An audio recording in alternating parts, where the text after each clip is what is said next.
Hi, guys. Welcome to No Quitters with Dan Ray and Venny Salcido. So we have a special guest, and we've been waiting to get him on, and finally he's available.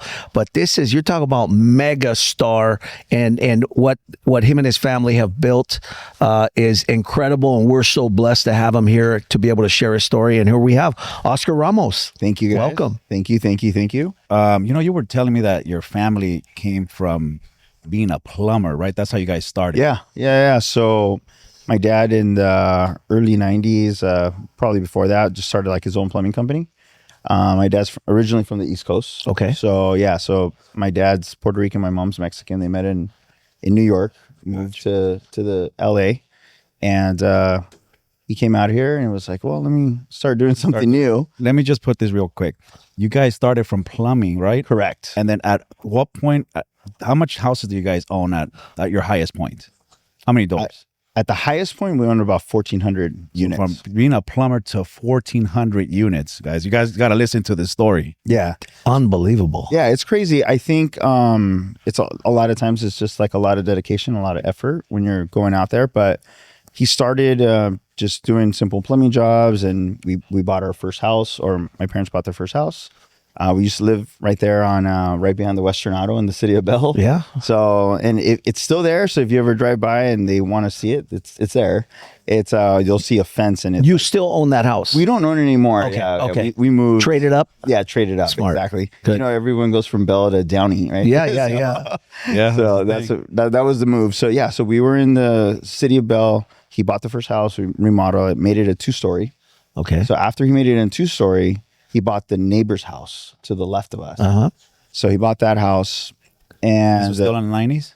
I'm sorry? Still in the 90s, or? Yeah, this was still in the 90s. Yeah, Gotcha. yeah. So still in the 90s. It's probably before 90. My dad started buying like heavy real estate like 92. Got it. Wow. Yeah, so that's when he was really. What year did they come here to Bell from New York?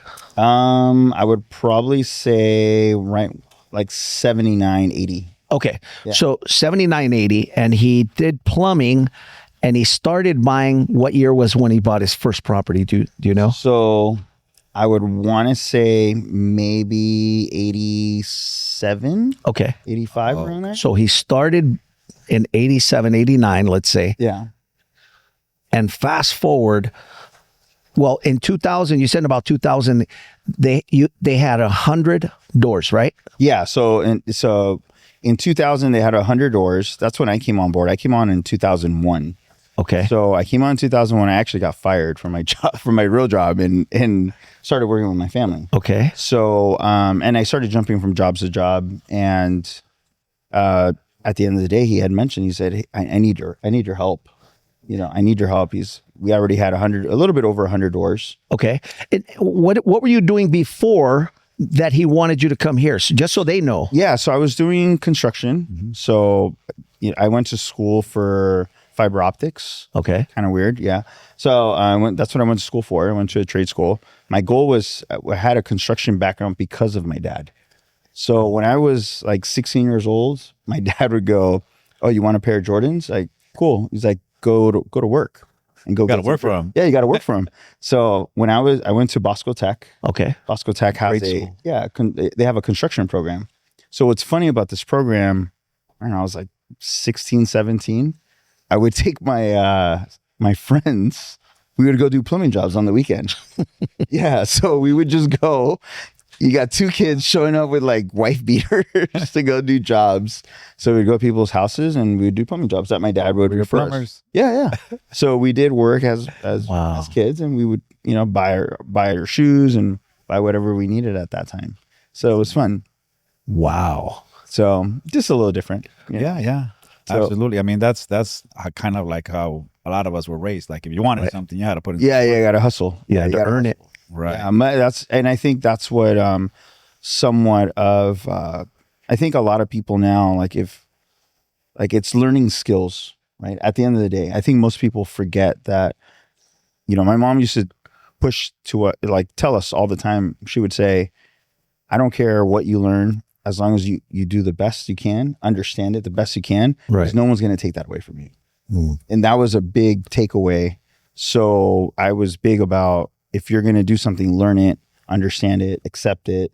If you don't like it, then great. If you do like it, then even better, right? But so when we did plumbing, like, I don't know, there's not a lot of 16-year-olds that know how to weld copper. Right. And you were welding at 16. Yeah, my dad would throw us underneath the house and he'd go, hey, go weld, because he didn't fit. Like, my dad was a bigger dude. So he's like, hey, you got to go in your house. And he's like, just connect them and just weld it together. So sure enough, like. It's amazing that you say that your mom used to tell you got to learn it and then understand it. Yes. Right? Because a lot of people, nowadays they walk around like they know everything, but they don't really understand it. Right? Yeah. Yeah. And so that's like some wisdom right there. It's important, I think, most of the time that people walk around not understanding what they're doing. Okay. Right? And we get this all the time, even when we started buying real estate and my father started buying real estate, like it would have been really easy to say, hey, I'm the owner's son, check me out. Like, I'm going to tell these guys what to do. So the old man was like, yeah, you're here, but you're here to work. You're going to physically work with these guys. And I was like, man, I was making $80,000 at doing fiber work at schools. And it's funny. I had purchased a brand new Lexus IS. I don't know. I was 20. I was like probably 21 years old. I thought I was like the coolest guy. Yeah. I thought it was so cool. And I was like, oh, I got a Lexus and it's cool. And, I technically quit / got fired. But when I went to work with him, I was making $32,000. So I went from 80 to 32,000. Major pay cut. Major pay cut. And I was upset. I was mad. I was frustrated. And I was physically working now. So now it was like labor. So it's like labor. And the first project we go to, City of Compton, we're in Compton, is a condemned building. The first day my dad was there was a shootout. The first day. There was 24 units, half of it vacant. Nobody was paying rent. There was a shootout in the building. In that building? In that building. Holy moly. Yeah. My dad tells me, it's really cool. Like my dad tells me the next day, he goes, we're going to go to this building. And my mom was freaking out. Like, you're not going to take him. He's going to get shot. Like, he's not going. And my dad told me, really, I'll never forget this. He told me a cool thing. He's like, you worked for this building? Don't let anyone ever take it away from you. And I was, I'm there like, I'm going to get shot. Like, I'm going to get shot. Like, scary. Yeah, it's scary. Like, you put in work for this building. You guys put in work to buy this building. And the people that were there were trying to take it away. The occupants. Well, they're trying to scare you. Yeah, it was all gangs. Gangs trying to intimidate you guys. Yeah, it's right, to back away so they can keep doing what they were doing. And so your pops is like, how old were you? I was probably 21. He looks at you and tells you, hey, you work for this stuff. Yeah. Don't let nobody take it. Yeah, exactly. Yeah. But you're thinking, Dad, but there was a shootout there yesterday. Exactly. Like, Yeah. Yeah. that's different. And this is you're like, I don't know about how much I really like this, But I think it was cool to just go and it's funny because my dad's really been like a role model on a lot of the work, because he not only will, to this day, my dad's 84 and he still goes to work. He's still hustling. We'll talk about having a foundation. Yeah. So the hustle is still there. And I remember, and you guys are in real estate, so you guys understand this. Like, we go there, vacant apartment, toilet is in bad condition. You see all these guys, all the team, there was like 24 of us, like maintenance guys. So we're going and everybody goes into this one bathroom. The worst. And they're like, nope. And here walks my dad with the auger. And he walks in and he's like, all of you chillones. And we're just like, oh my God. Yeah, just brutal. And he did it himself. He did it himself. And he walked away and we're just like, this is disgusting. Like, this is disgusting. But he didn't care. He's just like, everybody was on their feelings. He was beyond that. He's like, yeah, this is whatever. He's It's like, just come part on. of the work. Yeah. He's like, come on, man. Come on. He's like, we got to finish these. And sure enough, like, that was like my first like real introduction to the family business. Mm-hmm. But yeah, it's just a matter of, he was just really consistent about buying. Before you move on, Mhm. what happened after that story where your dad's like, hey, we're going to walk in? Did you guys walk in? to the apartment building. The apartment building with the shootout. That's where the auger was. Oh, it was in that building. Yeah, it was in that building. Did they approach you? Did they confront you? No. Nobody approached you. You guys just went and did your thing. Walked in 24 vacant units. Exactly. Oh, that was a difference. Yeah, that was a difference. Yeah, we went 24 guys deep, and then we were really consistent. Like my mom is, she really emphasizes on like, let's use the law as much as we can. And I think in that time frame, right, in 2001, law was a little different. Yeah. And I think we had some support, but I think a lot of times going into those buildings, it is scary. Yeah. And I think it's a lot of times too, is just having a conversation like, hey, you're probably not going to win this battle.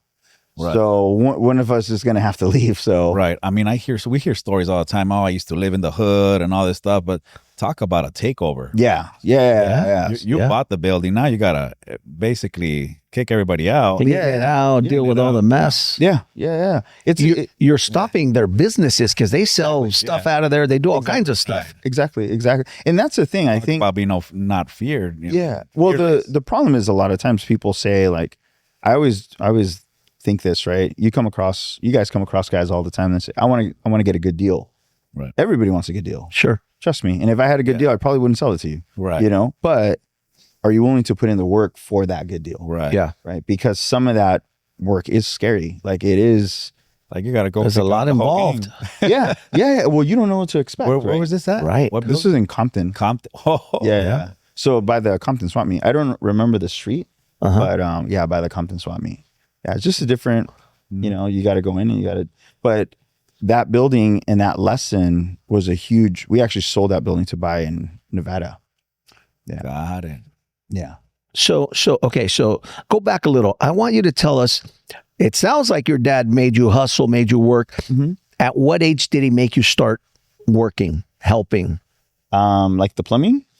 Or anything, like you had a responsibility to help. I mean, if my sister was here, she'll tell you, I wanted to buy Voltron when I was 6 years old. Okay. And my dad made me save up my money, and she had to take me to go buy it. And we went in the bus to go buy Voltron. Wow. Yeah. So my dad's always been like, he doesn't easily give you things. No. He's very. You work for it. Yeah, you got to work. Like you got to work. At 6 years old. What I call a role model right there. Man. Yeah. Well, yes. I think at that time you don't understand it. Right. You don't understand it. Like what were you feeling back then? Oh yeah, it sucks. Hate it. Yeah, I would hate it because I would have to go and I would have to carry the pipe wrench, and I'm like, pipe wrench is the size of like half my size, and I'm like carrying it and taking it to him, so like with Lexus. No. That's when I was a kid. Like when I was a kid, like one thing, I would have to go to work and on the weekends and go do jobs with my dad, and he would pay me like $5 or $10. No days off. Yeah, no, it was like, and he'll tax you. And no, he didn't tax me. That was a good thing. He was like all cash. I was like, yeah, go buy my kicks at the Bell Swap meet, But like he would have me go, and he wouldn't give me like when I was younger. He didn't give me too hard of a job, but like it was like one thing I would do is like framing nails. I would like smash the tips on the framing. Yeah. So yeah. So there was like things like that I was doing when I was a kid. And then of course I would do travesuras, just like jumping off trees and doing all sorts of dumb typical kid stuff. Yeah. But I mean, I again, in hindsight, right, looking back, and you just see what the skills have translated to life now. Mm-hmm. It's a big deal. It makes a world of a difference, because I think a lot of men and women now are playing to go and clog a main line. They're charging $1,000. Jeez. We were doing those things for like $150 back in the day. Yeah. So it's just different. Yeah. So it's very, very different. And you manage your own properties. You have your own management company. Correct. That's actually how I started. Yeah. And you have your crews that handle, I mean, you don't call a plumber anymore. You have your crews Correct. that handle all the plumbing, whatever needs to be done. Correct. Mm-hmm. So one of the greatest things about that my family made me do, and it was like myself and my older brother. So we had to learn and work with the guys, how to plaster a wall, how to, I mean, the plumbing side was That's easy. the understanding part of That's the understanding Knowing part. how to do the stuff. Yeah, exactly. Because the problem is that you can hire any professional out there, give or take. Doesn't mean it's correct. Mm-hmm. Or hopefully they're teaching you something. Like I was the guy that I would call someone and, I didn't know how to, electric water heater, for example. I don't know how to install those things. So I would stand there and watch the guy do it. And it's like, look, I'm just trying to see what you're doing and trying to understand it. But my family was really big about understand how to do the work, because it's hard to call a guy and say, hey man, you've been in this apartment for 6 days. You can go change a faucet in 15 minutes. Or if something breaks on there and it's now 2 hours. Right. You need to be able to call the guy and say, hey, why did it take you 2 hours to do this? Yeah. Right. The understanding part, I mean, it basically keeps people from bamboozling you. Exactly. Yeah. Exactly. I mean, so we did everything. So when with like my dad taught me, I would say 90% of the plumbing work. And then I never got into electrical just because I didn't like it, but all framing work, roofing, we would just go to work with those guys and we would have to learn. My dad, if there was a roofer was there, the guy, rest in peace, he one of the guys that taught me, he was like, hey, you're going to jump on the roof with us. And your dad said, you got to go up there and coming. yeah, and we're going to hot mop it. I'm like, yeah, I don't, I'm the owner's son. Yeah, right. Like, that doesn't fly. Like, exactly. I'm the owner's son. He's like, yeah, I don't care who you are. Like, you're jumping on the roof. Go grab the mop. Yeah. My dad would always joke. He'd be like, get on the roof, Dad. I'm afraid of heights. He goes, no vas a pasar el piso. You're going to stop right here. This is the limit, man. Yeah, you're good. It's like, That totally makes sense. yeah. Right. Yeah. You got to learn and understand the time, everything about it. Mm-hmm. Right. And so, I mean, you talk about getting to 100 houses, right? Mm-hmm. Did anyone teach your dad how to do that? Because going from 1 to 100, I mean. So my mom is she studied accounting in Universidad de Puebla. Okay. So and then when she was here, she worked for a couple like tax preparers and accountants. So I think she was just like, I think work is work. Like literally what my parents were doing, which no one understood, it was just a force appreciation. Like literally is what they were doing, right? So they were buying these under market value properties or distressed properties. They would fix them up and then, raise the rent. Like it's really what they were doing.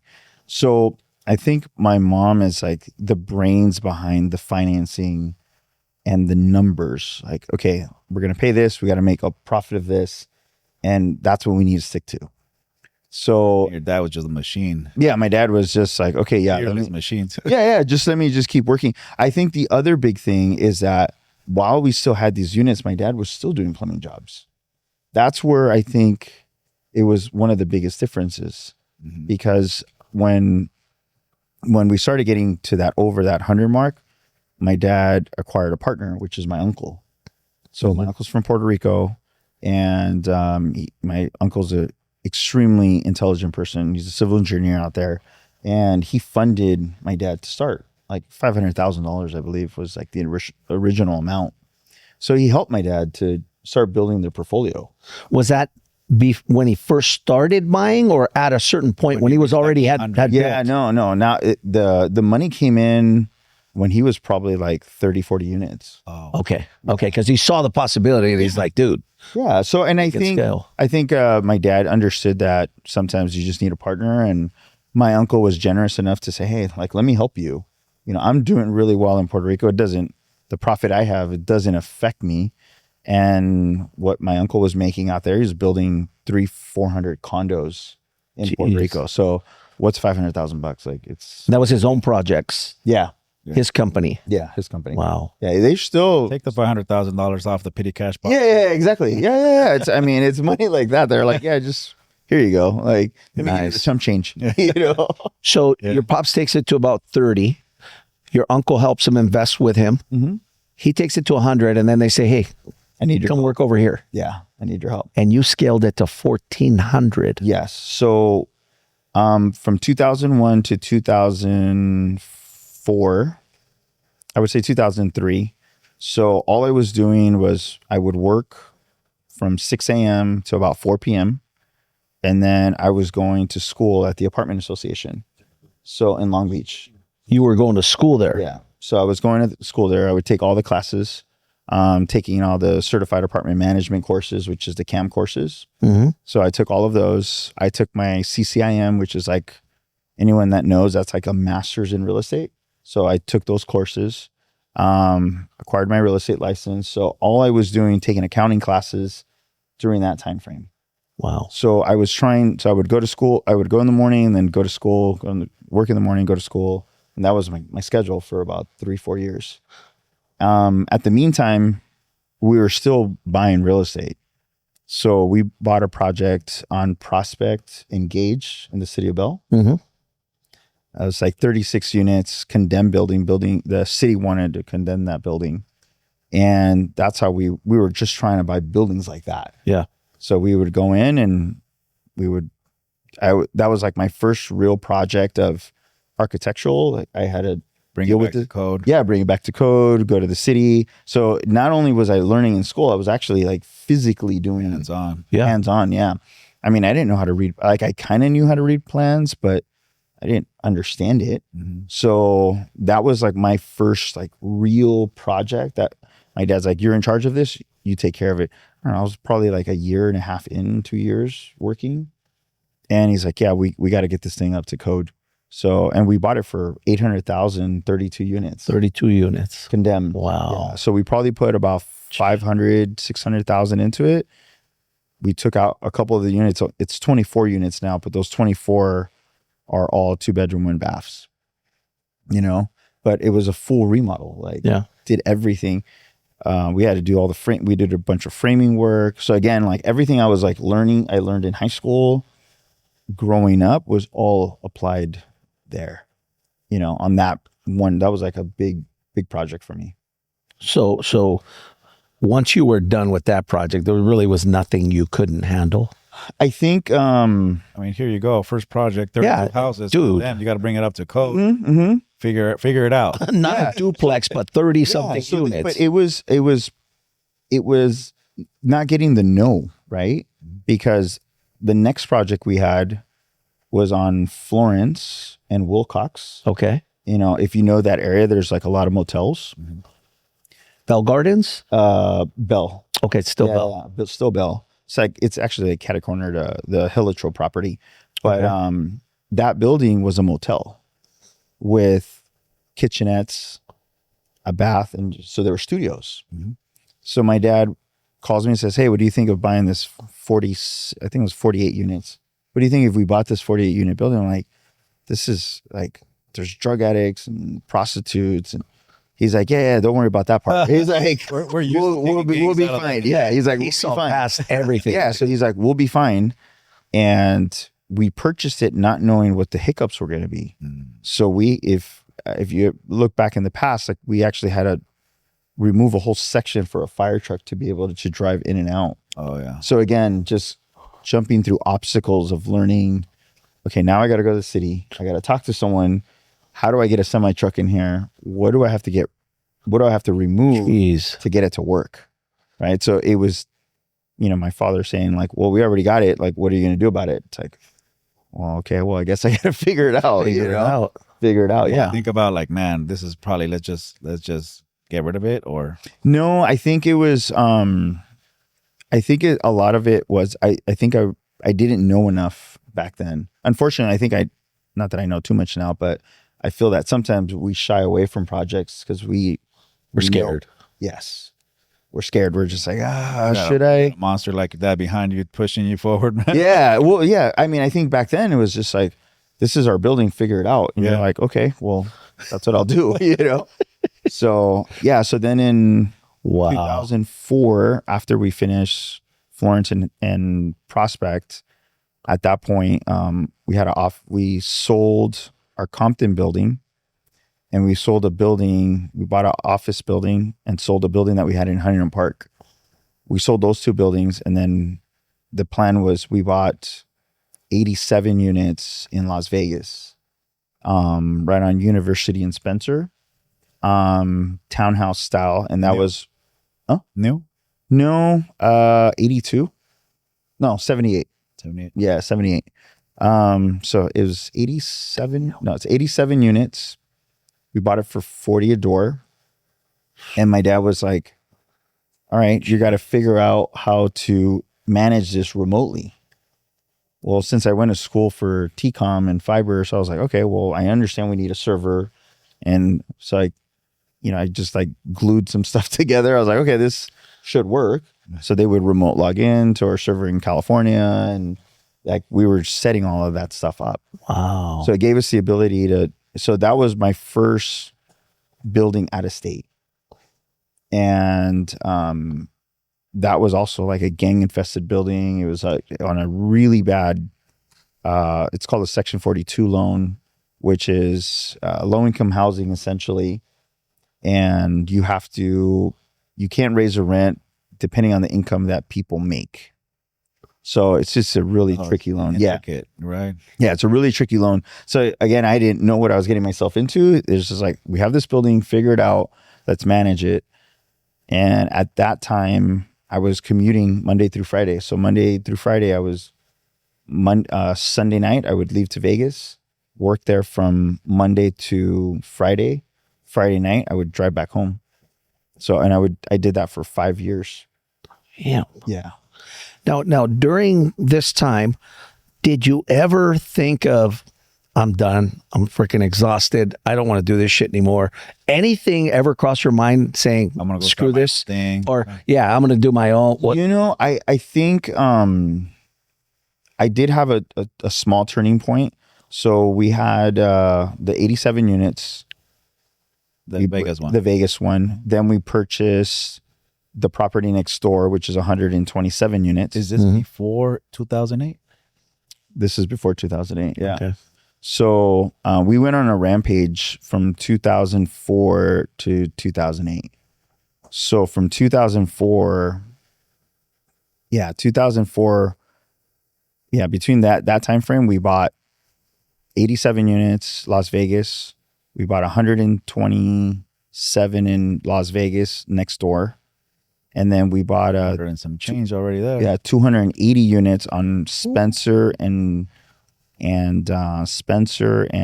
Desert Inn, which is across the street from the convention center. And at that building, that was somewhat of a turning point because it was 3 parcels across the street from the convention center. And it was like the closest time I almost got stabbed there. So that was like a small portion of my life that I was like, I don't know if I can keep doing this. Like this is it's getting dangerous. And I think my dad started realizing like, okay, this is starting to grow so big that if something happens to him, no one can handle it. No one can handle it. So at that point, I think some fear started kicking in. I'm not going to say it wasn't, Wow. But yeah, so we had your dad never vocalized that, right? No. Why would he? Why would he? He didn't say that. He's just gonna push you to the wheels fall off. Yeah. So, but I think, but after that, we sold that building and we started buying in Arizona. Ah, okay. Yeah. So we sold that building, and that was a huge. We were buying buildings and just buying and flipping at that point. So your dad's your mentor, pretty much. And your hands are in the fire, learning as you go. Correct. And did you have any other mentors? Yes. That helped change the game for you guys? Yeah, I had a phenomenal. I would say we had a banker. She's amazing. She's still an amazing person. Her name is Linda Rodriguez. Okay. And what she did was when we were buying all this real estate, we didn't know we didn't really know what we were doing. I just knew we buy the property, put your head down, let's push forward and just do what we do, and as long as we keep fighting to doing what we're doing, we're okay. Not understanding that there's some more intricate pieces to it. Right? We didn't understand the financing portion of it. We didn't understand bulk buying. We didn't understand security and like certain things that we just we were too busy on rehabbing and putting a body in there. You know, let's rehab it, put a body. Right. So that was the thing. So she stepped in when we had our Arizona buildings, and it was interesting because she's like, you don't know what you're doing. And I'm like, looking at her like, what do you mean I don't know what I'm doing? Look at what we have. I'm sitting almost at 1,400 apartments and I don't know what I'm doing. And she's like, yeah, you don't know what you're doing. And this was probably like 2006, 2007. Okay. So the storm was coming, you know? So, and we were placed in loans that didn't make sense. She pretty much discovered that for you guys. Yes. She uncovered it. Yeah. So what did you think when she's like, hey, you don't really know what you're doing here, huh? I think I'm not gonna lie, between 2000 when I was 24 to 27, I think my ego was just too big. Got it. You know, I went from like looking at buying a private jet, buying a helicopter. Like I was like, oh, I'm gonna buy this so I don't have to. I can fly. And I don't have to drive anymore. I don't want to drive anymore. I don't need to. Like I can just, you know, I was driving all 3 states. Like 1 week I was in Vegas, I was in Arizona, and 1 week I was in California. Literally, that was my life for almost like 8 years, and that was hard. So I was looking at, like, for someone to tell you you don't know what you're doing.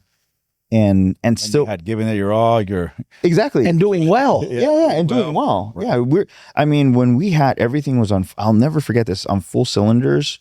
When our Arizona, we had a property in Mesa, like where Mesa Community Colleges. Mm-hmm. It was 320 or 340 units there. That building, we're walking away with almost like $230,000 profit per month. Yeah.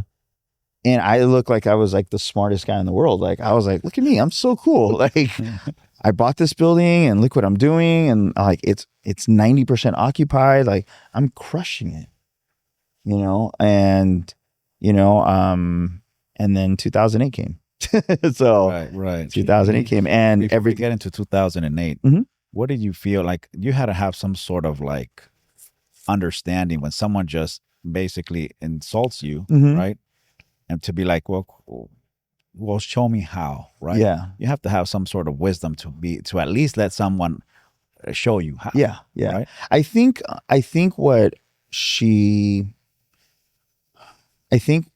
one of the hardest things was accepting it. Right. You know, it's like a one conversation. Hey, you don't know what you're doing. Let me show you what's up. No, yeah, exactly. Yeah. She called me and said, this loan that you have, it was a Vegas loan. She's like, you haven't noticed that every 18 months, 3 years, you're refinancing? I'm like, I thought it was just normal. And she's like, someone's taking advantage of you and you're not realizing it. He was loading his pipeline. Exactly. Yeah. And wow. I didn't see that. And my parents didn't know either, right? Because we're so busy looking for new property to buy. I'm looking at, you know, how many more employees do I need? What are the new rents going to be for this project? What's going to be, where are we going to refinance? Right. I was looking at that. And then my mom was taking care of like all the bills. Like, and your older brother's involved in the business at all? My older brother, he was in charge of like most of the maintenance guys. Oh, so my brother's servicing them. Yeah. So he was big about, hey, there's, we got X amount of apartments. Like I'll go pick up the material. So I was kind of overseeing everything. So my job was to oversee the building and the performance of the property. My dad was helping me, making sure that we got the properties up to par. And then it was my job to maintain performance, and that's a big task, especially when someone throws a curveball and says, you don't know what you're doing. Mm-hmm. Because no matter how good my performance was, I couldn't keep up with the new rates or the new adjustments. You didn't have time for that. Yeah, exactly. Yeah. So, and no one was looking out for your best interest. Exactly. Well, no one was explaining it too.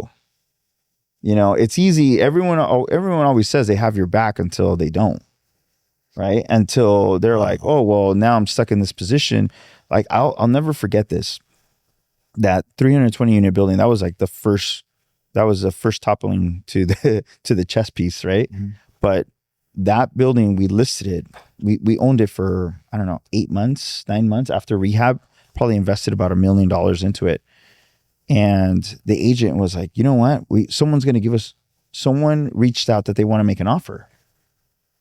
And we purchased it. We were probably like 16 million in total.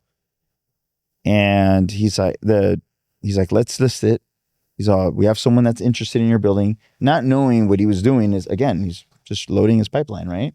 Like not thinking about that. Wow. So he tells us that we list it for sale. There's like 3 guys that are the brokers. And the gentleman that was here that told me to list it, we got an offer for like 19 million. This is right before 2008, 19 million. And my dad was like, man, that's a great, like, dude, we're 16 in, we're going to walk away with 3 million. And I'll never forget this. He said, you can probably get 20. Just wait a little bit and get the 20. And I sat there and I'm like, and I'm doing my numbers and he kind of preloaded the numbers for me. Like, well, if you do this and you do that, your cap rate's here. And again, I knew what I was looking at, but not at the level I look at him now. Yeah. And he preloaded me, right? So I fell for it. And I said, yeah, you know what? You're right. We can sell it for 20 million to 2-1. This is like, we owned the building for 8-9 months. Yeah. I mean, I don't know about falling for it. No one really expected what happened. Yeah. Yeah. And at the rate that it was growing, I mean, yeah, you could have gotten 20, 21, maybe 22. You know what I mean? It was going pretty fast. Wow. Right. Yeah. So that was the first topo piece that went down, and that was rough. Damn. Now walk us when 2008 starts hitting you. So 2008 starts hitting, and they start realizing, we start realizing that, so what was tricky about that building was it was a 3-story building, right? And we thought it was like a management style issue, So we started thinking it's a management style issue. We had all the top floor units were vacant on the 3rd floor. So the reason why it wasn't filled? It wasn't filled, yeah. It was because of a management style. Yeah, so I was like, I'm doing something wrong. I was like, I need to figure this out. So we started doing market analysis, market comps, started doing what I know how to do, right? So we're starting to reach out to people, start reaching out to Section 8, like, okay, how can we fill these units?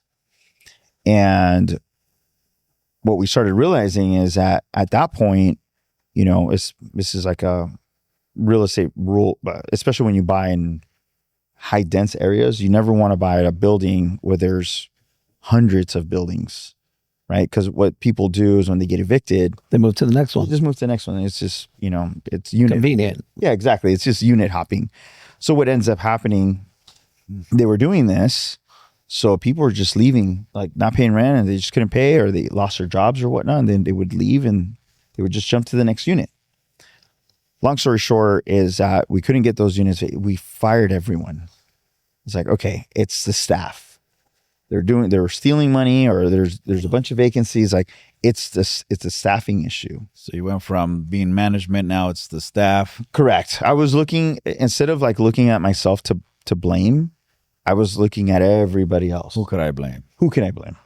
And I wasn't trying to, I was really trying to figure out the problem, but it seemed that no one gave me the answer I wanted to hear, right? And, because of the financing, the way the financing was designed, there was no way I was going to get out of it. There's just no way. I was just going to get stuck. And that's when, again, luckily, Linda Rodriguez stepped in and said, look, this is the problem.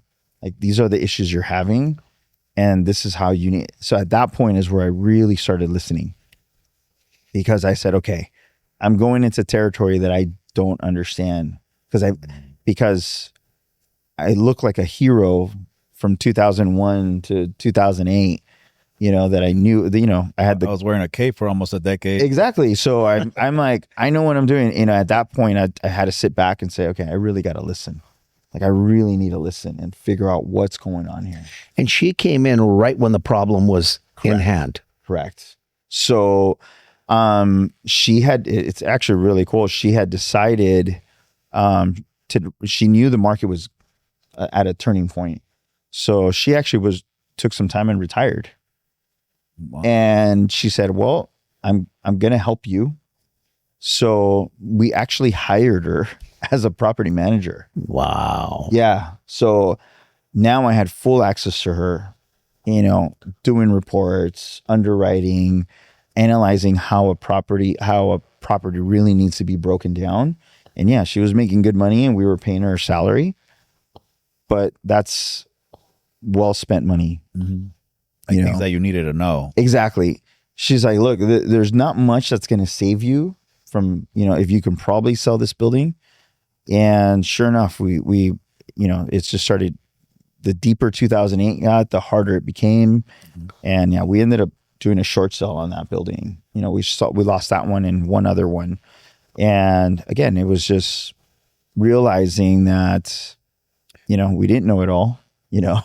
We needed to understand the financing aspect of it. Yeah. Like that was just you got to 1,400 units, not knowing anything about what kind of loans you were in. Yeah, correct. Right. And it's still a significant accomplishment. Absolutely. Right. Yeah. Let's say 2008 hits. How many units did you guys end up short selling? 700. 700. Yeah. So half per se. Yeah. Half. What were you thinking when you're like, all right, we just lost 700 homes or doors? That was rough, man. That was a really, really, really challenging time of my life because, I think it was, it creates a obstacle of issues, right? Because we still had a partner with my uncle.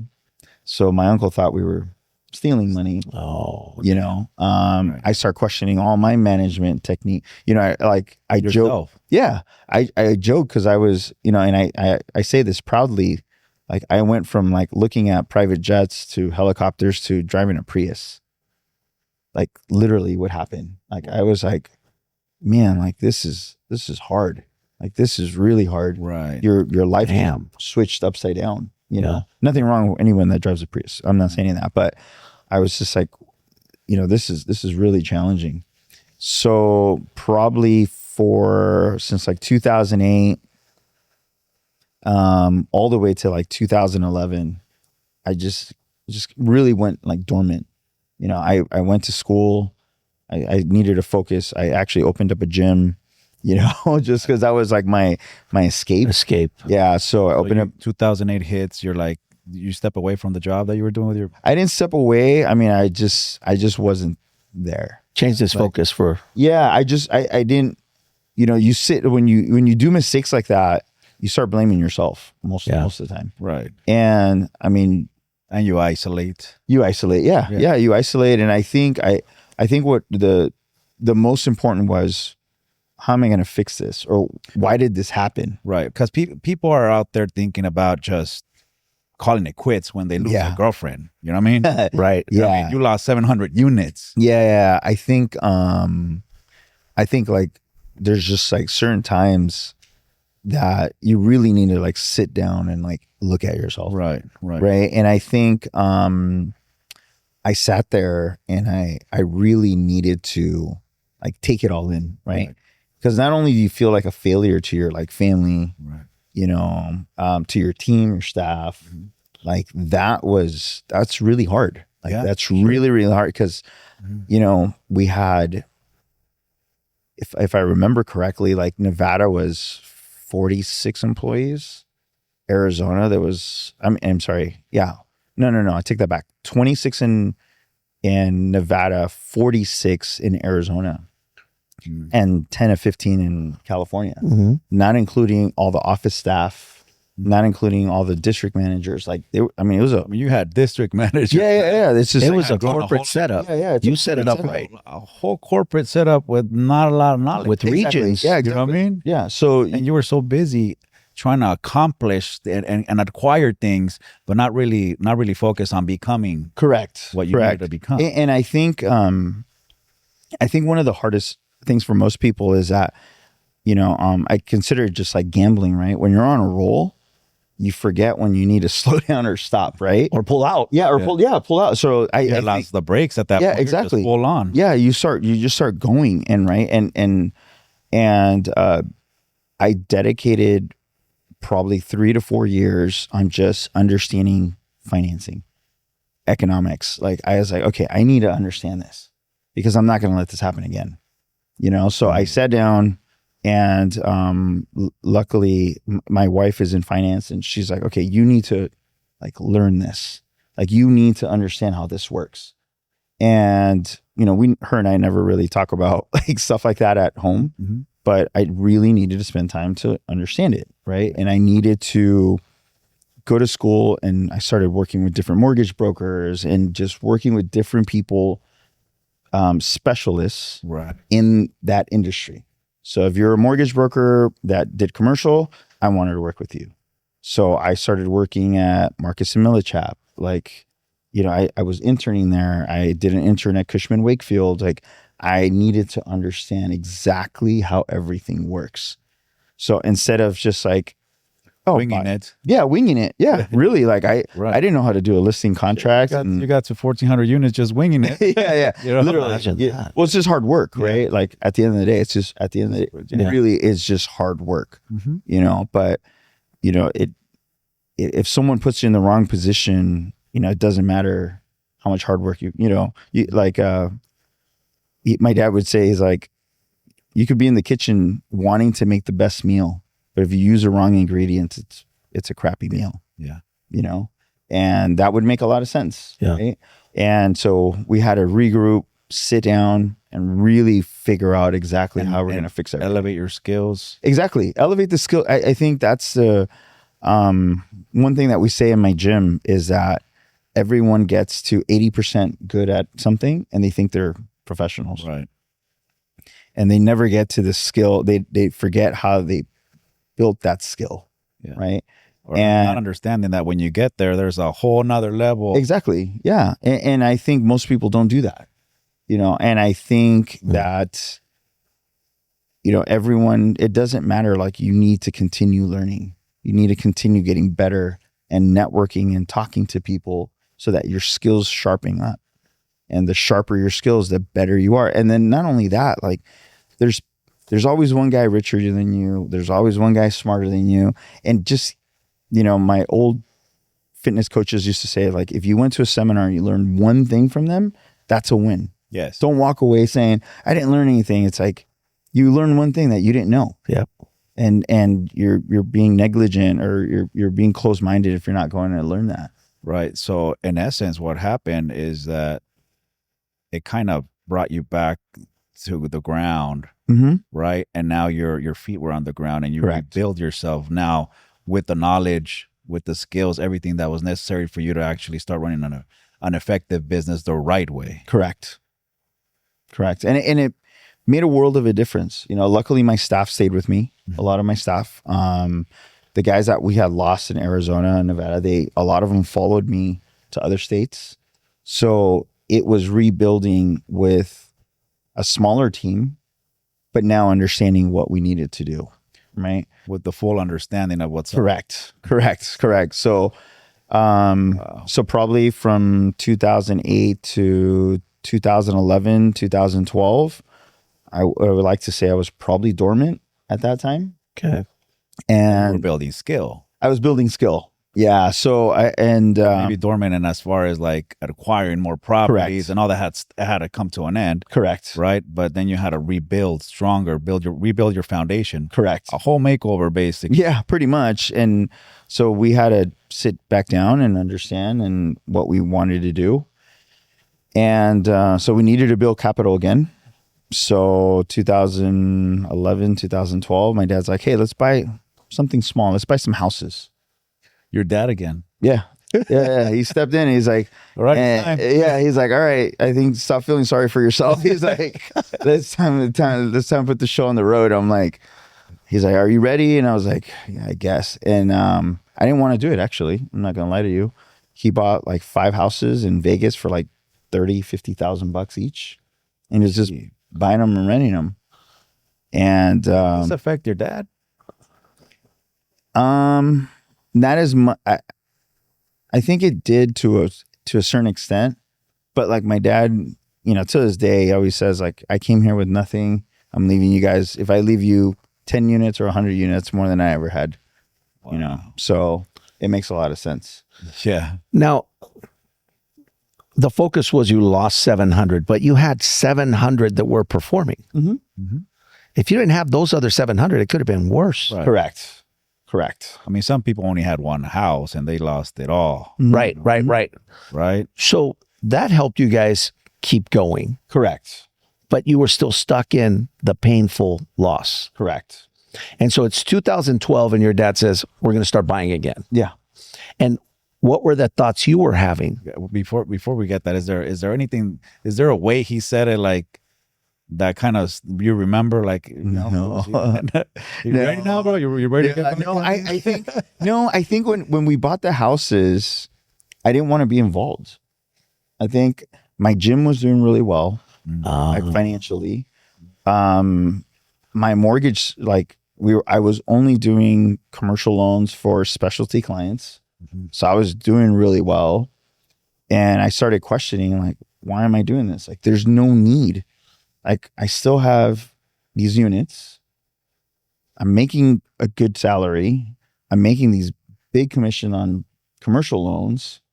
My gym's crushing it. Like, Why? I was like, why?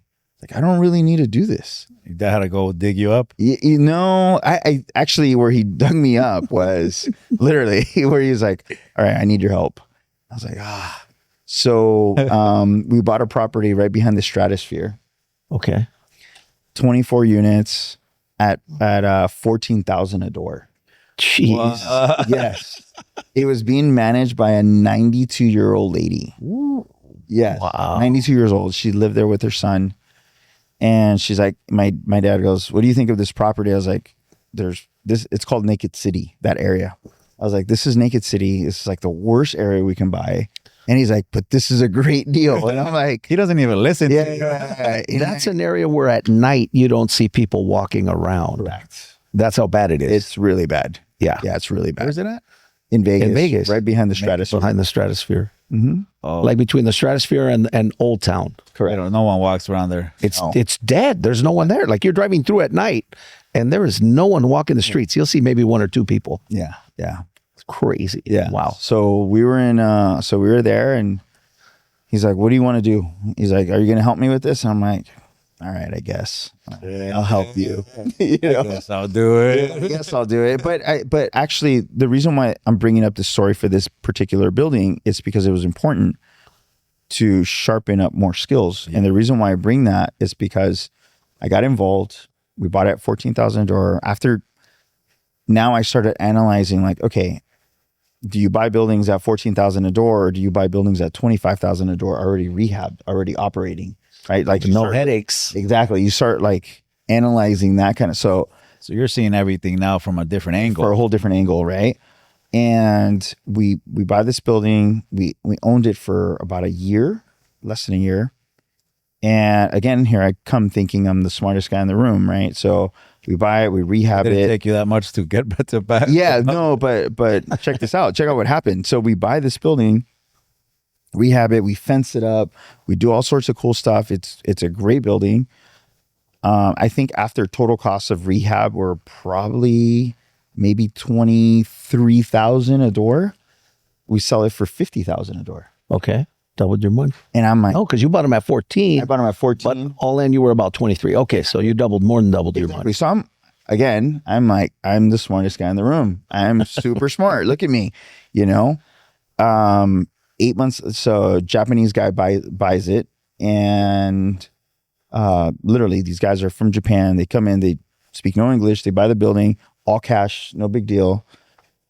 And I'm like, oh, this is great. 8 months later, those guys sell it for 85,000 a door. And I'm like, okay, where did I go wrong? I Like, love what it. happened? Yeah. I was like, where did I go wrong? Because you had gotten such a great deal on it. You're like, it's a no-brainer. Not knowing. Yeah, not knowing. And they sold it. And of course, I mean, you had gone once you had in Arizona where you wanted to get 19, but Mhm. you know the 20 was pushed into you. Correct. So you're like, man, we're getting at 20, we're getting at 14. It's a deal. Selling it for 25, done. Yeah. No, it's selling at 50. 50. He made 27 per door. Yes. Oh yeah, Yeah. 50. Yeah. Right. Yeah. And you no problem. You're like, Yeah. we got to do this. Yeah. Yeah. Like I All was like, cash, no brainer. yeah, Right. we were just like, oh yeah, this is easy. Like, you know, Jeez. and then these guys just went ahead and flipped it. Made them right. at 35. Yeah. So, but again, it's just like I had to go back to sharpening the skill. Readjust. Yeah, readjust. I was like, okay, what are we doing wrong? Why did you know? And I think that building was really like the pinnacle of, okay, I need to really focus on understanding how these economics work for these buildings, because again, you know, just I thought I can get away with some of the basic skills I guess I had, compared to now it's like, okay, yeah, I won't do that mistake again. You know, I hope not. You know? After it sold for 80 something a unit, how long did you realize, oh man, it sold for that much? I knew right after, because the manager we put there was actually a friend. Oh. So we knew like right after. He's like, hey, and he rubbed it in so well. Like he was like, he calls my dad and goes, hey, you know, they sold the building for, and I was like, my dad calls me and he's like, did you know this? I'm like, ooh. I was like, no, I didn't know actually. I was like, I didn't He's know. like, what happened here? Yeah, exactly. Pretty much. He's like, I was like, oh, I didn't know. But I mean, it's a lesson. I mean, we bought other buildings in that, Of course. but it's just like, oh man, I should have been more prepared. You know. So at what point did you start understanding that, where you're like, no, we're not going to give them away that way? Yeah, I think what we started realizing is that the appreciation on most of these properties, especially the force appreciation, is a game changer depending what part of the country you're in, right? Mm-hmm. And we started realizing that if, you know, something that I had learned in the CCIMs is that you can forecast all this stuff. Mm. You know, if you have the technical skill to do it, you can forecast it. That's how these guys that are Future buying, value. yeah, you can figure out the future values on it. So it's like, you know, there's no need to give them away. And does it make, and I think at the end of the day, if priced correctly, it will always sell. Yeah. Right? Someone will see that future value. Correct. Someone will see that future value. And especially in the area, the market, the conditions, like all of that plays a role. You know, all of that plays a role. And I think that those skills are sometimes they're blinded by the money, right? So we get blinded by the money, like, Because you're doing well. yeah. So it's just like, hey, I'm going to make $1 million in a year or 6 months or whatever, and Yeah. like, why not just sell it, Yeah. right? The comps are this anyways. Yeah, Like, who cares? yeah, Yeah, but then you don't start realizing that, you know, all the depreciation that goes into it. You don't realize how, you know, all of those factors play a role. And if you're not paying attention to that, you're getting the short end of the stick at the end of the day. Mm. And if you don't start understanding the financing portion of it, of how a building operates, and this might not be your profession, and that's okay. But if you're going to play the game, you got to understand it, because you're going to lose in the long run. Any game. If If you're you're gonna play any game, you gotta understand it. yeah, you got to understand it. It's easy to get lost. Right. You And know? I mean, and boy, did you get did you not only became, right? You really had to understand it, right? And right when you walked in, you had to readjust right away. Right away. And you know what? And it's interesting that readjustment is so important, because if not, we had received so many offers like, hey, sell us this building and sell the, you know, we got an offer just recently, actually. They want us to sell like 2 of our Vegas properties. They offered us a ridiculous amount, like almost over 100 million for these 2 buildings. I of course, with research and time and understanding what they're doing, we figured out that the zoning in that area just changed. Mm. So now they can build homes, and I own like 2 city blocks. It's a huge property. So the money would have been really, really nice, Yeah, right? To say, yeah. oh my God, we're going to get 100 million. But it's what would have been left on the table. Yeah. Another 100 million. Probably. Yeah. Yeah. Because they would have built X amount of homes on that property. And it's like, and we didn't have the necessity, but and you guys understand there's like expenses, there's all the cost, cost that comes with it. Yeah. Right. So it's just different. So do you have kids? I do. How many do you have? 2 daughters. How old are they? 9 and 12. Okay. This is a question I have to ask. Are you going to get your kids involved, even though they're girls, in understanding how the rentals work and how to manage and all that stuff? So it's so first of all, my daughters don't know what I do. They think I just own a gym. Oh, okay. And I used to own a restaurant too, so they think I'm a chef and a gym owner. It's really what they think I do. You used to do prep meals and No. We used to own I partner with a gentleman named Ross Pangalini.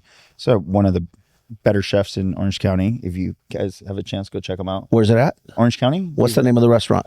He has a terrace by Mix. Okay. And he has that one. He has 2 more. I don't know the names off the top of my head. Our company was Mix Kitchen Bar in Santa Ana. Okay. Yeah. So, but yeah, he's probably one of the better chefs in Orange County. But yeah, he's at the South Coast Plaza.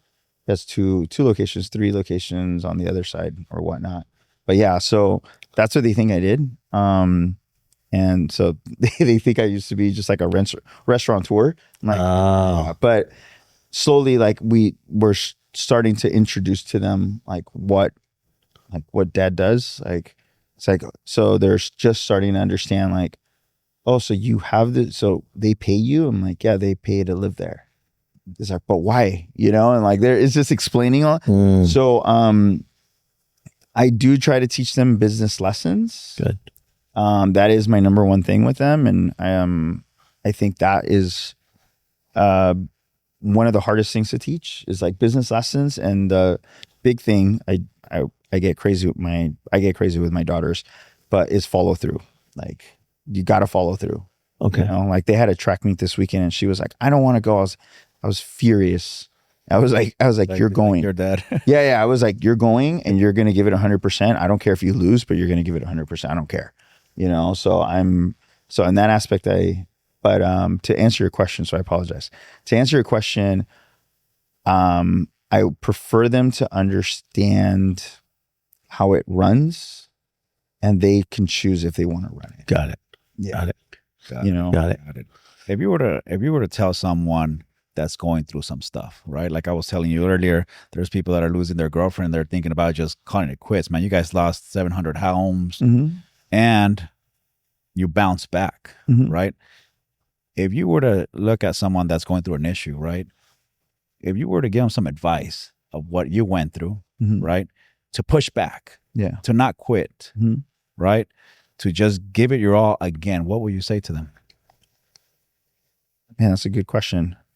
I would say that everything in the moment is probably not well, and that's understandable. But whatever you put into it is what you're going to get out of it. And I think most people are too worried about what everybody else is saying and concerned about instead of them being worried about what they can do. Because you have the ability to make changes in any aspect. Yeah. If I wake up and I have a bad attitude, guess what? Your attitude sucks all day. Yep. Yeah. If I wake up and I feel like and you make other people's days exactly. And I think that most people they have this like I need it now mentality instead of it takes time and it takes work. Yeah. I have friends that are famous DJs and social media, like millions of followers on YouTube and stuff like that. Like these guys work, like they're working hard all the time, and most of them that are extremely successful are the ones that are like, they don't take a no for the answer. Like there's no no.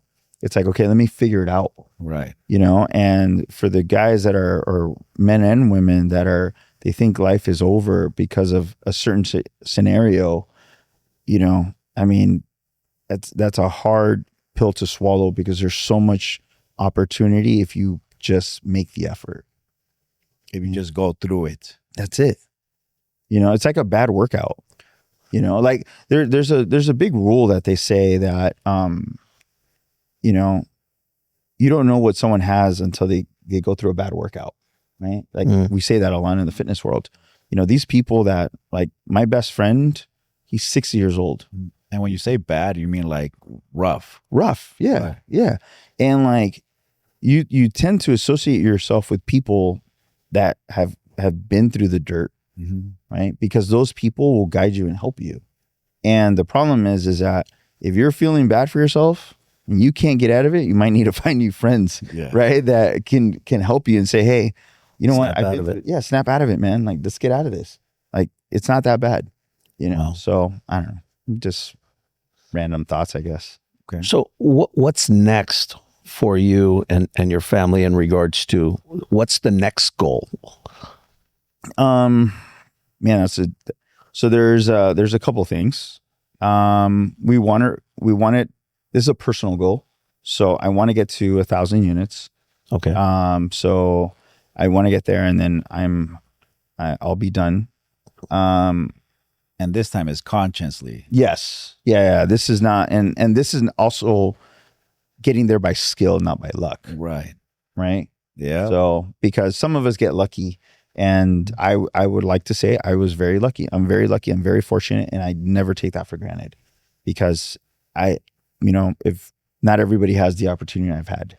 But so I want to get to 1,000 units. I'm probably gonna semi-retire at like 50. So I got 3 more years to go. Okay. And then probably fully retire at 55. I want to travel with my daughters and like have a good time. And then the other thing is and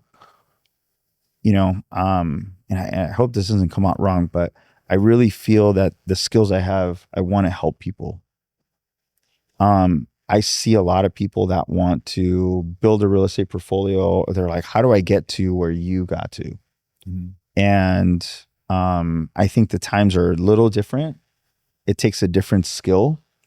And we're creating like software programs that are. Do you have a course?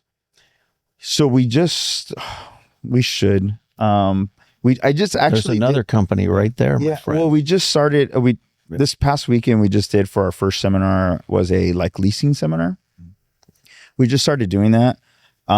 Just because I feel bad for. And I'll make this quick, but I feel bad for people that have like leased. Like the lady I did this. There's a couple people that went this weekend, and we did this seminar. This lady's been at this one location for 26 years. She's put all her effort into this restaurant, and her lease is going to expire next year. First of all, she didn't even know her lease was going to expire next year. So, and she thought she was month to month. The owner is 90 years old, and the sons are going to take over. And to tell people in their face, like, if you don't negotiate this now, you will have no restaurant. You're going to have to shut it down. And you're going to have to shut it down. And It's her whole life. Yeah. And I've realized that, people, renters or tenants or whatever you want to see, like they lose the opportunity because they shut their minds that they can't do anything else with it. They don't think like, I can afford this house. They don't think I can afford this building. They don't think that, there is some type of wealth to it. Yeah. And like at this event, I told a lot of people, I'm like, you've been at your businesses for 10, 15 years. You've never thought about buying the location The building? Yeah, you never thought I didn't think I could. It's like, well, that's because you didn't ask. They never even tried. You never even tried. Like people that in your guys' industry, people come up to you and like, I didn't think I can afford this house. Dude, have you tried? Did you try? Right. Yep. They're just thinking. Yeah, they just think. I just think I can't. And at that point, they stop. Right. Right. Yeah. So that's that's something that we want to do, and we want to help. I want to help tenants, and then we have a software program that we're also trying to do to help landlords that we created. We just did the copyright on it. So awesome. yeah. So we'll see. We'll see how that Congrats, man. Thank That's you. huge. Thank Big you. things coming. goes. Yeah. I hope. We hope that the software like changes the whole industry. The game, yeah. Yeah. We really feel like it will, you know? Beautiful. So I know you usually ask this question about, go ahead. No, go, because I have another one after that. Okay, so if you were to do this all over again, what's the one thing you would do different? Oh, man. I would say I would network more. I didn't network enough. I was in my own bubble. Tell us more about that. So if you had to go back, you would change something? Yeah. So I would network more. You guys know the story about Albertsons, the market? No. No? Okay. So quick Tell story it. here. So the Albertson market owners, there's two brothers, somewhere in the Midwest or whatever. There's two brothers. Okay. So an investor comes to the both brothers and say, hey, we want to franchise this, or like we want to expand your business. One of the brothers says, no, we have a good thing here, you know, the Albertson brothers. And the other brother was like, yeah, this seems like a great idea. The brother that didn't expand, his business went under. And then the other brother obviously owns all the Albertsons, you know? Wow. And I faced that personally. Okay. So my acquaintance, his name is Steve Siegel. He owns Siegel in Las Vegas, like Siegel Suites and all those. Probably owns about 22,000 apartments. And the biggest difference that I learned from them is that he got a partner. Mm-hmm. He got a partner and he networked and talked to. He was friends with Oscar Goodman and like all the big names in Las Vegas. And I didn't want to talk to anybody. You were busy working. I was too busy working. And not only that, I didn't want to hear people because it was a poor mentality of saying, what are you going to teach me? Like, I'm here. What are you bringing to the table to teach me? And that's one of probably the biggest mistakes I've done because, again, I closed my mind. I didn't listen to anyone because I thought I was here, right? And that's a shitty attitude. Yeah. And I should have listened to even the smallest advice, and I didn't, you know? So that's what I would. That's huge. Man. Wow. Be around the right people. Before we close up, you went through a lot. You know, what's the biggest lesson you learned from this whole thing? I think the biggest lesson at the end of the day is just not give up. It really is. No, it really is. Like, that's our podcast, man. And that's the thing though. Like, you know, I think, you know, there's always going to be hiccups. There's always going to be problems. Yeah. That's just part of life. Yeah.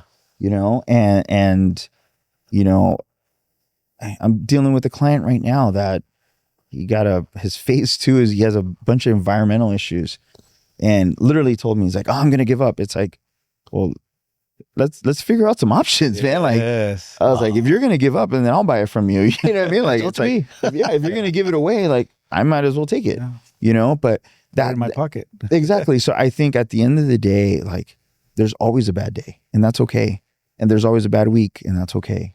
There's a bad month and that's okay. And you might have a bad year and that's okay.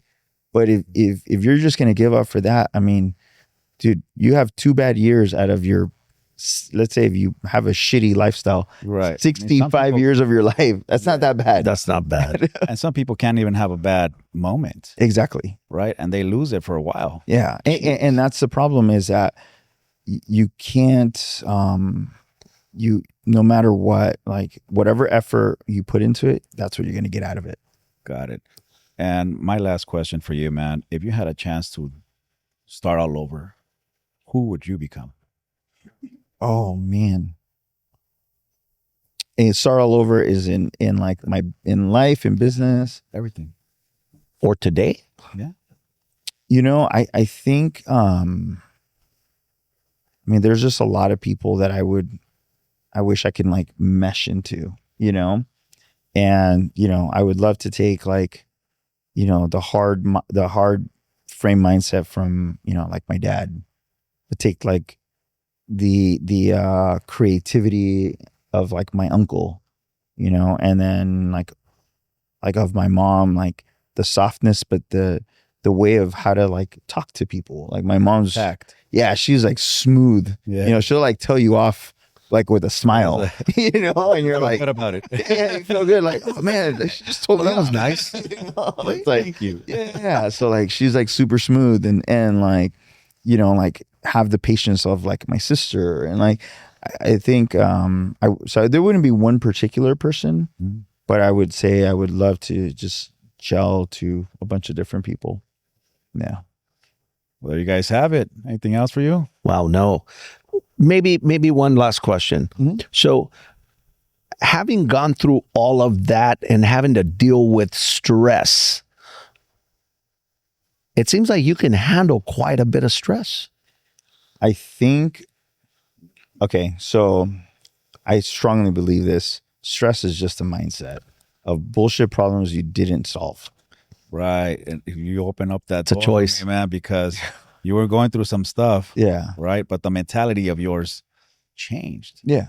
Right. To now you're just saying, okay, well, stress is just a mindset. Yeah. I got to switch the mindset. Yeah. You know, the thing about stress and like for people in general, like it's all, I tell this to my staff all the time when they're having problems. I was like, your problems are self-inflicted.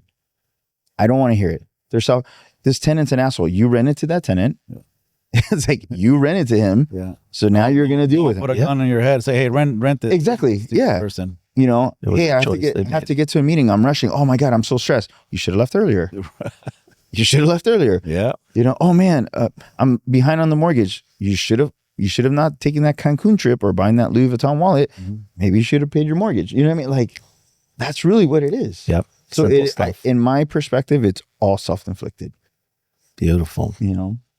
Well, there you guys have it. You know, if anyone wants to follow you or learn from you, I mean, I know you have a ton to teach, right? Thank you. Where can they follow you? Where can they find you? On Instagram primarily, Oscar _Ramos _co. Okay. That's it. Guys, pretty much an expert in the industry. Whether you want to believe it or not, the amount of stuff that you've learned and been involved with in your career and what you've scaled, you're considered an expert in the industry. Congratulations on that. Thank you for telling me because I don't believe it myself. But okay, well, let me tell you. Thank you. Yes, absolutely. Thank you. Thank you for joining us. Thank you for being here. We'll see you on our next episode. And thanks to Oscar, we had a great interview. Thanks, guys. Hey, you guys want to follow us? You guys can follow No Quitters Podcast at No Quitters Instagram. Just like that, No Quitters.